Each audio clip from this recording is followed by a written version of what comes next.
Pero Miss Benny alam ko marami din ang nambabash sa inyo.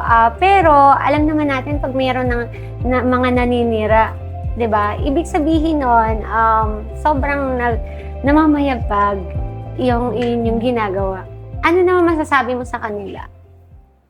Actually, hindi ko nga alam na nag-exist sila eh. Yes. Hindi, kasi para talagang nakafocus lang ako dun sa gusto naming gawin, dun sa vision and mission namin, sa ini-aim namin sa karapat-dapat na parangalan ay magagawa naming maibigay sa kanila.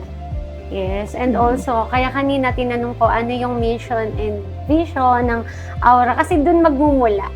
Kung hindi dahil sa'yo, hindi niya makikilala si Totoo ganitong yun. tao. Totoo.